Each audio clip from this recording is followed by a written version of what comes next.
বসবাসযোগ্য একটি পৃথিবী, অপরূপ প্রকৃতি অনন্য, এলো তারি মানচিত্রে মহাকাল স্রোতে ভেসে অগণিত জীবন প্রজন্ম।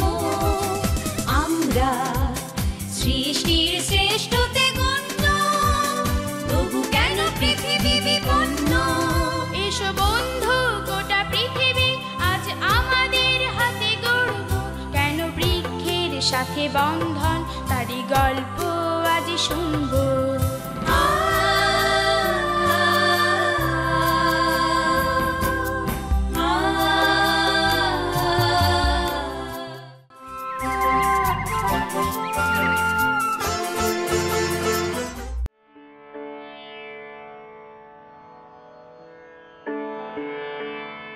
প্রতিদিনের এক একটি সকাল, এক একটি রাত, সময়ের কাঁটায় এগিয়ে চলা জীবজগতের শ্রেষ্ঠ জীবনপ্রাপ্ত মানুষগুলোর প্রতিটি মুহূর্ত। আধুনিক বিজ্ঞান প্রযুক্তির উৎকর্ষে সর্বোচ্চ ধ্যানমগ্ন ব্যবহারকারী মানবজাতির সর্বোত্তম শীর্ষ নেতৃত্বে বিজ্ঞানের যত আয়োজন ও উপভোগের উল্লেখযোগ্য দিক।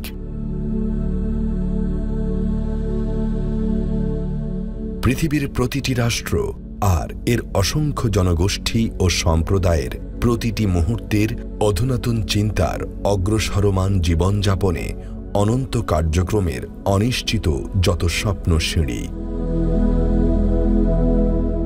অনিন্দ্য সুন্দর এই নৈসর্গিক প্রকৃতির সমুদয় পরিবেশে বিশ্ব নাগরিক জীবনের দৈনন্দিন প্রতিটি পদক্ষেপের যে উদ্দেশ্য,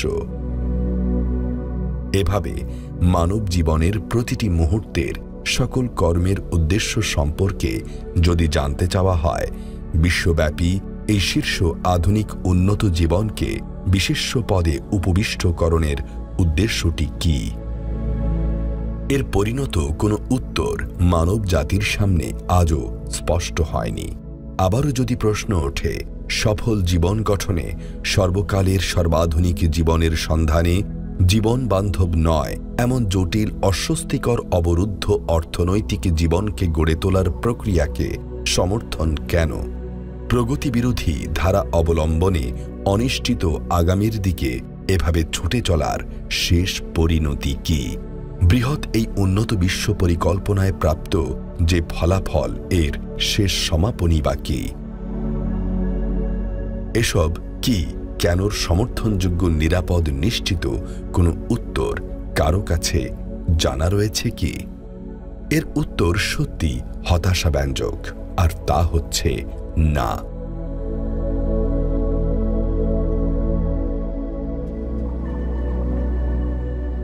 তাহলে কি চিরন্তন সত্যের হাল ছেড়ে বলতেই হবে, কারো মতবাদ আনেনি শান্তি এ মর্তের ধরাতলে?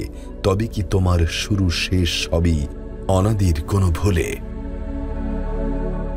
এভাবে পৃথিবীতে বেঁচে থাকার প্রশ্নে বিশ্বের সমুদয় সম্প্রদায়ের কাছে যদি প্রশ্ন করা হয়, অজানা আগামীর দিকে মানবসৃষ্ট বিজ্ঞান প্রযুক্তির এই আধুনিক জীবন নিয়ে ছুটে চলার ফলাফল প্রাপ্ত গবেষণার যুক্তিযুক্ত কল্যাণটি কি?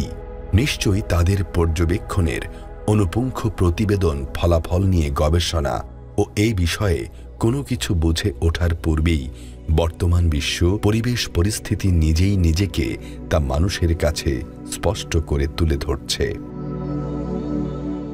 আমরা দেখছি জলবায়ুর পরিবর্তন হচ্ছে এবং সেটা খুব দ্রুত হচ্ছে, এবং সেটা এখন শুধুমাত্র উন্নয়নশীল দেশ যেগুলো আছে আমাদের বাংলাদেশের মতো, শুধু সেই সমস্ত দেশেই জলবায়ুর পরিবর্তনের যে একটা নেগেটিভ ইম্প্যাক্ট বা নেতিবাচক যেই একটা প্রভাব, সেটা শুধু এখানেই পড়ছে না, সেটা চরমভাবে পড়ছে উন্নত দেশগুলোতে। গ্লোবাল ওয়ার্মিং হচ্ছে, হিটওয়েভ, একের পর এক হিটওয়েভ আসছে, প্রত্যেক বছর হিটওয়েভ আসছে, এবং সেই কারণে অনেক যারা ভালনারেবল পপুলেশন, বিশেষ করে বয়োজ্যেষ্ঠদের মধ্যে অনেকেই যারা অনেক ভালনারেবল, তারা অনেকেই মৃত্যুবরণ করছেন। বিজ্ঞানীরা সবসময় বলে আসছে কি কি করলে আমাদের তাপমাত্রা সেটা হ্রাস করা সম্ভব, এবং সেটার অন্যতম প্রধান কারণ হিসেবে আমরা জানি যে জীবাশ্ম জ্বালানির ব্যবহার সেটা আমাদেরকে অবশ্যই কমাতে হবে। শুধু তা না, আমাদেরকে বিভিন্ন ধরনের টেকনোলজি ডেভেলপ করতে হবে, যার মাধ্যমে আমরা এই কার্বন ডাইঅক্সাইড বাতাসে যেটা আছে সেটা কমাতে পারি, এবং আরও অন্যান্য যে ক্ষতিকারক গ্রিন হাউস গ্যাস আছে, মিথেন, সেগুলো আমাদেরকে কমাতে হবে থ্রু অ্যাওয়ারনেস। মানে সেটা সম্পর্কে জানতে হবে, অবগত হতে হবে, এবং নিজেকে কীভাবে বাঁচাতে হবে। এই হিটওয়েভ যখন হয় তখন কিভাবে নিজেদেরকে বাঁচাবে সেটা করতে হবে ইন্ডিভিজুয়াল লেভেলে, ব্যক্তিগতভাবে, সামাজিকভাবে, জাতীয়ভাবে এবং আন্তর্জাতিকভাবে। আমাদের যে সমস্ত গবেষণার প্রতিষ্ঠান আছে, সরকার আছে এবং ইন্ডাস্ট্রি আছে, সবাইকে একসাথে আমাদেরকে কাজ করতে হবে। এবং আমাদেরকে জলবায়ুর পরিবর্তন এখন যেই অবস্থায় আমরা চলে গেছি সেটা খুব সহজেই এখন আর কমানো সম্ভব হবে না। সেটার জন্য আরও অনেক সময় লাগবে, কারণ যেই টেম্পারেচার আমরা 1.5 ডিগ্রি আমরা যেটা বাড়িয়ে ফেলেছি প্রি ইন্ডাস্ট্রিয়াল পিরিয়ড থেকে, সেটা তো হুট করে সম্ভব না কমানো। সেটার জন্য আমাদেরকে এখন থেকেই কাজ করতে হবে। মানব পর্যবেক্ষণের গবেষণা বলছে ক্রমেই উত্তপ্ত হয়ে উঠছে পৃথিবী। এর কারণ মানুষ। ধ্বংসলীলায় মেতে উঠেছে প্রকৃতি, এর কারণও মানুষ। বারবার কেঁপে উঠছে পৃথিবী, এর কারণ খুঁজছে মানুষ। মানুষ অনাবিল এই বিশ্ব প্রকৃতির রহস্য ভেদ করতে গিয়ে যে ভুল পথ ধরে হেঁটেছিল, আজও হাঁটছে, তারই পরিণতি আজ তাকে দারুণভাবে ভোগাচ্ছে। উন্নত বিশ্বের শিক্ষা ও গবেষণা প্রতিষ্ঠানসমূহ এ বিষয় নিয়ে পর্যবেক্ষণের পূর্ব প্রস্তুতির পূর্বেই পৃথিবী স্পষ্ট সতর্ক সংকেত জারি করে বলছে, সীমাহীন নির্বিচার উপভোগী মানসিকতার পরিচয় আর শ্রেষ্ঠত্বের হানাহানি ও উদ্দেশ্যহীন নৃশংস জীবনবোধ এবং ব্যবস্থাপনার শেষ প্রাপ্তি কি হতে পারে। পৃথিবীর প্রাকৃতিক বিজ্ঞান, জীবতত্ত্বের বিস্ময়কর এই বিচিত্র পরিবেশ ও এর অন্তর্নিহিত ভাষাকে না বুঝেই পলে পলে একে ধ্বংস করেই অতৃপ্ত মানবগোষ্ঠী অনিশ্চিত জীবনকে নিয়ে অন্য কোনো জগতের সন্ধানে অবাধে আগ্রহী হয়ে উঠছে। কিন্তু কেন? একদিকে পরিবেশের শ্রেষ্ঠ মহামূল্যবান সম্পদকে ধ্বংস করে চলছে সে, আর অন্যদিকে একে গড়ে তোলার আত্মবিশ্বাসী মনোভাবকে উৎসাহিত করে চলছে। এ কি বিচিত্র স্বভাবের মনোবৃত্তি তার। আমি মনে করি আমরা সবাই আসলে প্রকৃতির একটা অবিচ্ছেদ্য অংশ। প্রকৃতি বলতে আমরা প্রতিনিয়ত যে নিঃশ্বাস নিচ্ছি, সে অক্সিজেন থেকে শুরু করে এই মুহূর্তে আমি যে বৃষ্টির নিচে দাঁড়িয়ে ভিজছি, সেটিও প্রকৃতির অংশ। আমাদের প্রকৃতি এখনকার এক সময়ে, বিগতকালীন সময়ের ইতিহাসের সবচাইতে সংকটময় মুহূর্তের মধ্য দিয়ে যাচ্ছি আমরা, এবং সেগুলোর লক্ষণগুলো কিন্তু আমরা ইতিমধ্যে দেখতে পাচ্ছি। আমরা যদি আমাদের দেশের কথা বলি, আমরা দেখি যে এখন আকস্মিক বন্যা হচ্ছে। এই সময়টায় কি এরকম বন্যা হবার কথা তো ছিল না। প্রকৃতি আমাদের উপরে কি আসলে কোনো প্রতিশোধ নিচ্ছে? যদি প্রতিশোধ শব্দটা ব্যবহার করি, সেটার কারণ কি আসলে আমরা নই? আমরা প্রতিনিয়ত যদি দেখি, আমরা বিশ্বব্যাপী উষ্ণায়নের কথা বলি, গ্লোবাল ওয়ার্মিং এর কথা বলি, বিশ্বব্যাপী দাবানল হচ্ছে, তাপদাহ হচ্ছে।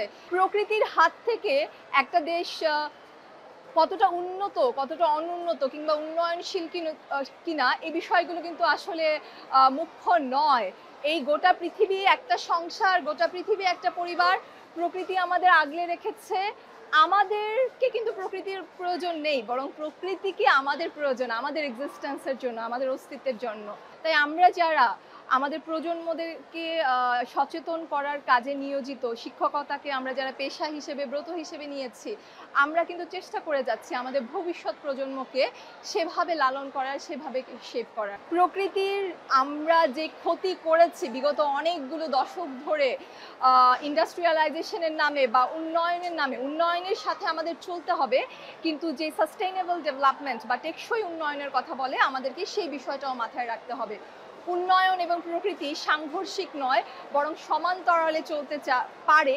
এটি আমাদের উপরে দায়িত্ব প্রজন্মের মাঝে ছড়িয়ে দেওয়ার, এবং আমরা কিন্তু সেই চেষ্টাটি করে যাচ্ছি, যেন আমরা যেই পৃথিবী, যে দূষিত কলুষিত পৃথিবীতে এখন বসবাস করছি, আমরা চাই আমাদের সন্তানেরা এবং আমাদের ভবিষ্যৎ প্রজন্মেরা একটা উন্নততর পৃথিবী পাবে। যেমনটা কবি সুকান্ত বলেছেন, এই পৃথিবীকে বাসযোগ্য করে যাব আমি নবজাতকের কাছে, এই আমার অঙ্গীকার। অযাচিত চাহিদার ভার দিনে দিনে দ্বিগুণ করে চলছে মানুষ। আসলে পৃথিবীর কাছে মানব জাতির ব্যাপক চাওয়া পাওয়ার প্রত্যাশাটি কি, সেটা কি সে নিজে জানে না বোঝে? এত নেতিবাচক গবেষণার মহাবিপদ সংকুল পরিবেশ দেখিয়েও, অশনির অজস্র সংকেত জানিয়েও কেন তাকে পূর্ব সতর্কে মনোযোগী করা যাচ্ছে না? আমি বলেছি যে জলবায়ুর পরিবর্তন মোকাবেলার জন্য আমাদের সবাইকেই কাজ করতে হবে। শুধুমাত্র জাতীয়ভাবে কাজ করলেই হবে না, আমাদের আন্তর্জাতিক পর্যায়ে কাজ করতে হবে এবং ব্যক্তিগতভাবে সামাজিকভাবেও আমাদেরকে সবাইকেই সচেতন হতে হবে এবং সেটার জন্য কাজ করতে হবে। মূল সমস্যাটা হচ্ছে জীবাশ্ম জ্বালানির ব্যবহার এবং সেটাকে হ্রাস করতে হবে, এবং সেটাকে হ্রাস করতে গেলে আমাদের অবশ্যই জ্বালানির যে চাহিদা সেটা মেটাতে হবে। এবং আমরা শুনে আসতেছি এবং বিজ্ঞানীরা বিভিন্নভাবে তাদের গবেষণার মাধ্যমে প্রমাণ করেছে যে আমাদের সম্ভব জীবাশ্ম জ্বালানি থেকে বেরোয় আসা। আমরা গ্রিন এনার্জি, সবুজ যে জ্বালানি, সেটার ব্যবহার আমরা অনেক বাড়াতে পারি। সোলার এনার্জি থেকে আসবে, সেটা আসতে পারে উইন্ড এনার্জি থেকে। আরও অন্যান্য অনেক ধরনের টেকনোলজি আছে যার মাধ্যমে আমাদের সাস্টেনেবল এনার্জি এবং গ্রিন এনার্জি ডেভেলপমেন্ট করা সম্ভব, let alone anthropogenic climate change. বড় একটা দেশ যখন পিছিয়ে যায় তখন স্বাভাবিকভাবে আমরা উন্নয়নশীল দেশ হিসেবে সেটার যে একটা নেতিবাচক প্রভাব আমাদের উপরও আসে। কাজে আমাদেরকে নেতৃত্বের যে অবস্থান সেটা আমাদেরকে পরিবর্তন করতে হবে এবং শুধুমাত্র বড় দেশগুলোর দিকে তাকিয়ে থাকলে চলবে না। আমাদের বাংলাদেশের প্রচুর গ্রিন এনার্জির ডেভেলপ করার অনেক সুযোগ রয়েছে এবং স্কোপ রয়েছে, সেগুলোকে আমাদেরকে অবশ্যই অনেক জোরে সোরে অ্যাক্টিভভাবে সেগুলোকে আমাদেরকে হাতে নিতে হবে। আমাদের সোলার এনার্জি ডেভেলপ করতে হবে, উইন্ড এনার্জি ডেভেলপ করতে হবে এবং জীবাশ্ম জ্বালানি থেকে আমাদেরও একসময় বের হয়ে আসতে হবে। ধীরে ধীরে পৃথিবী নিস্তেজ হয়ে পড়ছে। মানব জাতির জন্য প্রকৃত মাতৃত্বের ভূমিকায় তার সকল স্বাদ আর যত আনন্দকে প্রশ্রয়ের ফলাফল আজ শূন্য। যে প্রকৃতির আঁচলে সে তাকে বারবার ঠাঁই দিয়েছে, ধীরে ধীরে সে মানুষই নাকি তাকে পলে পলে ধ্বংস করে ফেলছে। যে প্রশ্রয়ের প্রতিদান স্বরূপ মানুষ তাকে ধুকে ধুকে মৃত্যুর মুখে পতিত করছে। এখন প্রশ্ন হচ্ছে, মানুষ কি বুঝতে পারছে তার এত নির্মম আগ্রাসন আর প্রকৃতি বিরোধী এত কিছুর শেষ পরিণাম কি? মানুষের কারণেই এমনই এক সময় ঘনিয়ে আসছে পৃথিবীর, যে সময় মানুষের জন্য পৃথিবীর আর কিছুই করার থাকছে না।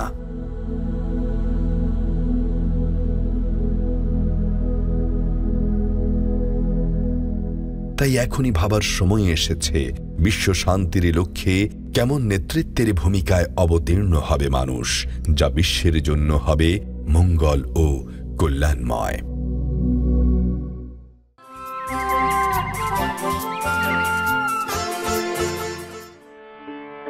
সবুজের ন্যায় জীবনবোধ, এমন প্রাণ উৎসের সন্ধানে আজ নির্বাচিত শিক্ষা প্রতিষ্ঠান Saint Joseph higher secondary school প্রাকৃতিক অনাবিল পরিবেশ সমৃদ্ধির মূলে একটি অনন্য বিদ্যাপীঠ। এটি নির্মল পরিবেশে শিক্ষার্থীর শিক্ষার প্রসারে প্রতিশ্রুত সেন্ট জোসেফ স্কুলটি 1954 সালের 19 মার্চ হতে তাদের কার্যক্রম শুরু করে। প্রাকৃতিক এমন পরিবেশই জলবায়ুর বিরূপ পরিবর্তনের প্রভাবকে চ্যালেঞ্জ করতে সক্ষম।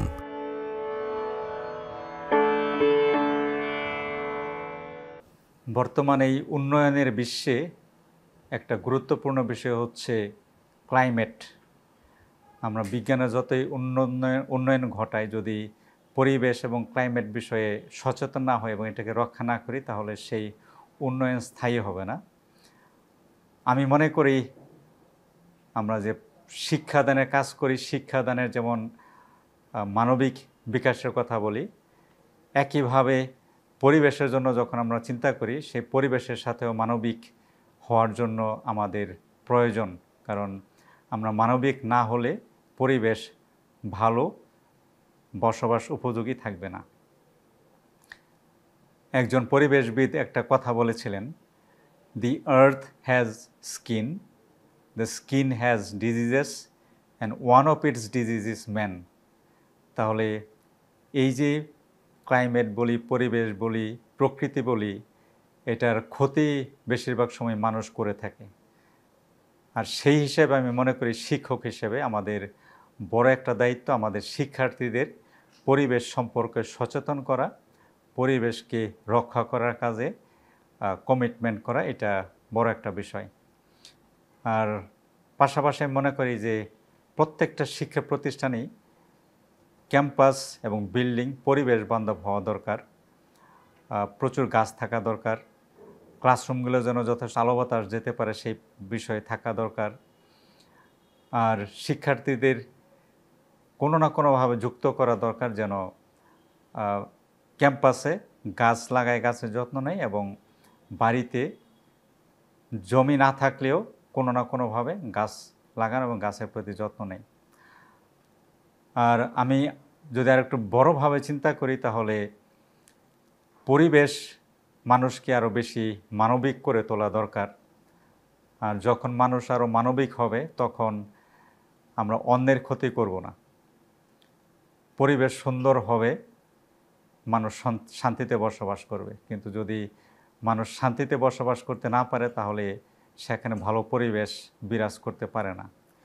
সেই হিসেবে আমি মনে করি যে আমরা যেমন পরিবেশকে রক্ষা করব, প্রকৃতিকে রক্ষা করব, মানুষকে রক্ষা করব। আর মানুষকে রক্ষা করতে চাইলে নিশ্চিতভাবে আমাদের পৃথিবী থেকে যুদ্ধ বন্ধ করতে হবে, একসাথে বসবাস করার শিক্ষা দিতে হবে, যেন আমরা সবাই মিলেমিশে সুখে শান্তিতে একসাথে বসবাস করতে পারি।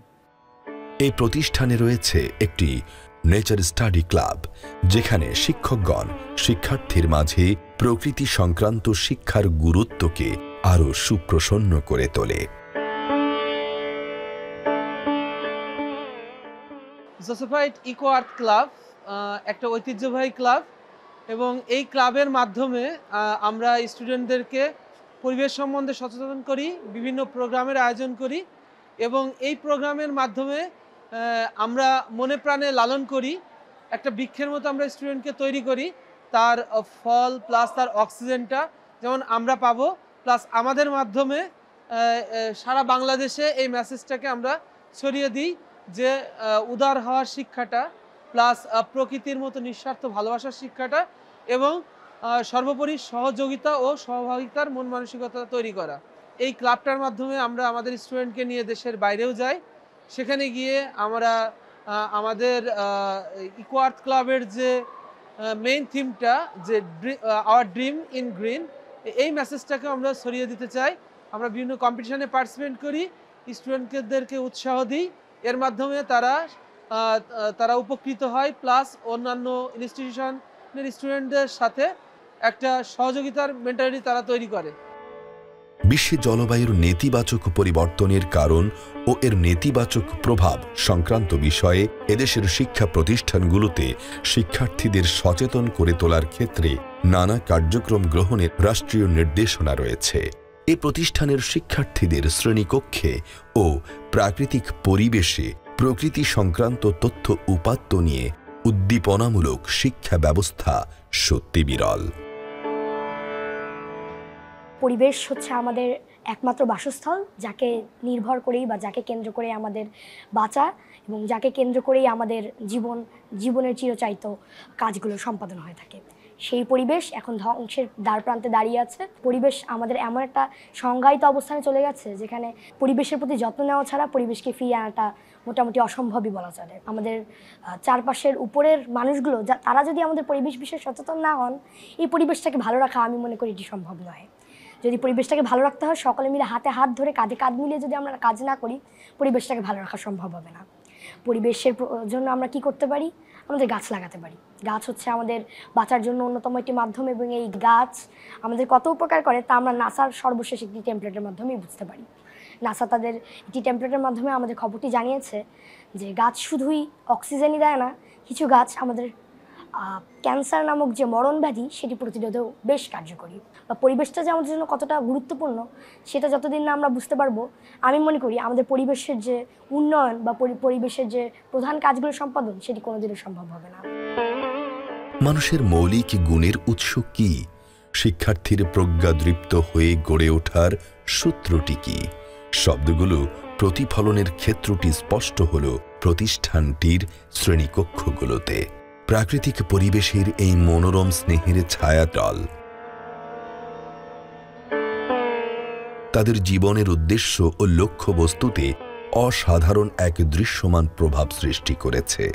সবুজ বৃক্ষে ঘেরা এই প্রকৃতি তাদের প্রাকৃতিকভাবেই সর্বোত্তম মানবিক করে গড়ে তুলছে, যা তাদের মনের গভীরে প্রতিফলন ঘটিয়েছে অসামান্য সব চিত্রণের ছন্দে ছন্দে। এখান থাকার পরিবেশ এক কথায় অসাধারণ।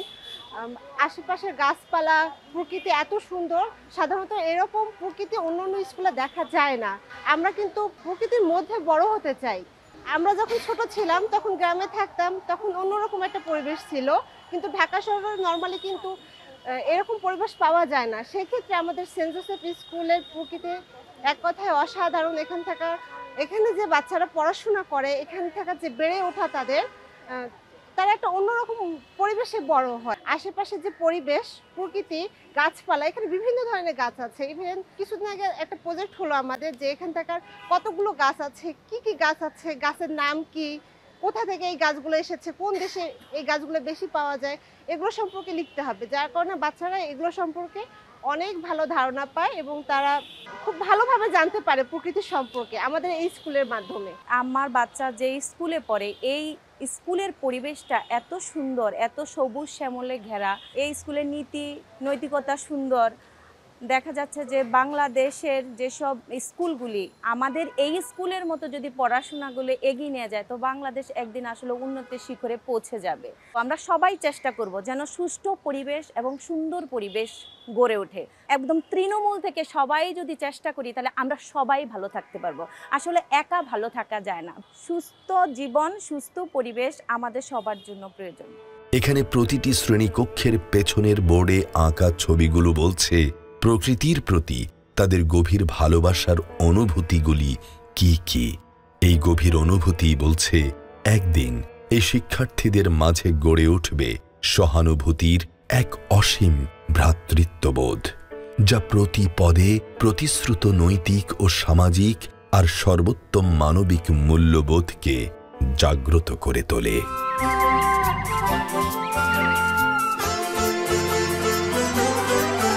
আজ বসবাসযোগ্য